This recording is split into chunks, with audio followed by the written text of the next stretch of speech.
আজকের আলোচনায় আমরা আলোচনা করব ঋভু গীতার 7 নম্বর ও 8 নম্বর শ্লোক নিয়ে। এটি নিয়ে আধ্যাত্মিক ও দার্শনিক বিশ্লেষণ করব বর্তমান জীবনের উদাহরণ সহ। 7 নম্বর শ্লোকের বাংলা অনুবাদ। এই জ্ঞান অর্জন করলে মানুষ জন্ম মৃত্যুর বন্ধন থেকে মুক্ত হয় আর সমস্ত দুঃখ ও মোহ নশ্বর হয়ে যায়। সে চিরন্তন আনন্দ ও শান্তির অভিজ্ঞতা লাভ করে। আধ্যাত্মিক ব্যাখ্যা। এখানে বলা হচ্ছে এই জ্ঞান আসলে মোক্ষ প্রদান করে। জন্ম মৃত্যুর বন্ধন মানে কেবল শারীরিক জন্ম মৃত্যু নয়, বরং অজ্ঞতার চক্র, যেখানে মানুষ বারবার আসক্তি, ভয়, দুঃখ ও কামনায় আবদ্ধ থাকে। যখন কেউ উপলব্ধি করে যে সে আসলে শরীর ও মনের সীমাবদ্ধ সত্তা নয়, বরং অসীম চেতনা, তখন আর তার মৃত্যুর জন্য ভয় থাকে না, কারণ চেতনা নশ্বর নয়। দার্শনিক ব্যাখ্যা। দর্শনের ভাষায় এটা সেলফ রিয়ালাইজেশন এর ফলাফল। সেলফ রিয়ালাইজেশনের মানে নিজের সত্য স্বরূপ সম্পর্কে সচেতন হওয়া। যখন কেউ জানে যে তার অস্তিত্ব কাল স্থান দ্বারা সীমাবদ্ধ নয়, তখন দুঃখের সব কারণ, ভয়, অভাব, বিচ্ছেদ দূর হয়ে যায়। এটাই হলো নির্বাণা বা কৈবাল্য, পূর্ণ স্বাধীনতা ও শান্তি। বাস্তব জীবনের উদাহরণ। ধরা যাক একজন মানুষ স্বপ্ন দেখছে যে সে এক ভয়ঙ্কর ঝড়ে আটকে পড়েছে, কিন্তু যখন সে জেগে উঠে বুঝতে পারল, আহা, এটা তো শুধু স্বপ্ন ছিল, তখন সে স্বস্তি পায় আর ভয়ের কোনো চিহ্ন থাকে না।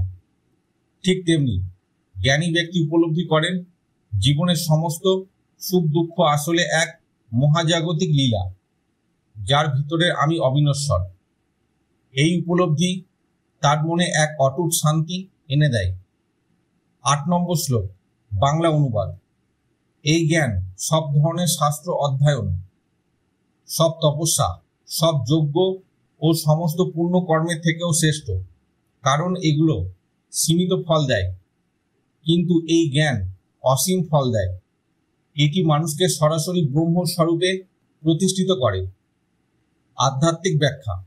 এখানে বলা হচ্ছে শাস্ত্রপাঠ, পূজা, যজ্ঞ, তপস্যা সবই মূল্যবান, কিন্তু এগুলোর ফল সাধারণত সীমাবদ্ধ ও সময় সাপেক্ষ। যেমন যজ্ঞে স্বর্গলাভ হতে পারে, তপস্যায় কিছু অলৌকিক ক্ষমতা অর্জন হতে পারে, কিন্তু এগুলো অস্থায়ী। অন্যদিকে অদ্বৈত জ্ঞান মানুষকে সরাসরি চূড়ান্ত সত্যের সাথে এক করে দেয়।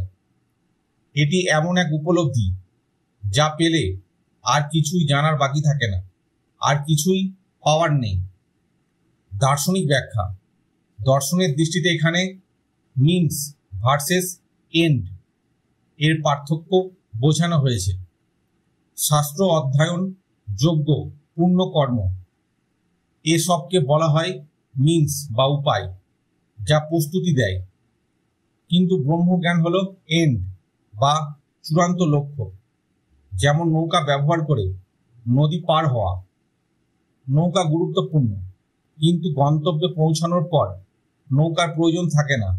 তেমনি জ্ঞান লাভ হলো সেই গন্তব্য, যেখানে অন্য সব উপায় আর প্রয়োজনীয় নয়। বাস্তব জীবনের উদাহরণ। ভাবুন একজন ছাত্র বছরের পর বছর পড়াশোনা করছে ডাক্তার হওয়ার জন্য। পড়াশোনা, পরীক্ষা সবই গুরুত্বপূর্ণ, কিন্তু ডাক্তারি ডিগ্রি পাওয়া মানেই সে তার আসল লক্ষ্য পূর্ণ করেছে। তখন আর শুধু বই পড়া বা পরীক্ষা দেওয়া নয়, সে এখন ডাক্তার হিসেবে কাজ করবে। তেমনি শাস্ত্রপাঠ ও সাধনা জ্ঞানের পথে নিয়ে যায়, কিন্তু ব্রহ্মজ্ঞান অর্জন করলেই আসল উদ্দেশ্য পূর্ণ হয়।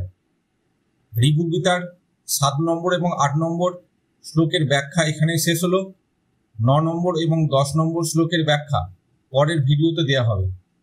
আজকের আলোচনা এখানে শেষ হলো।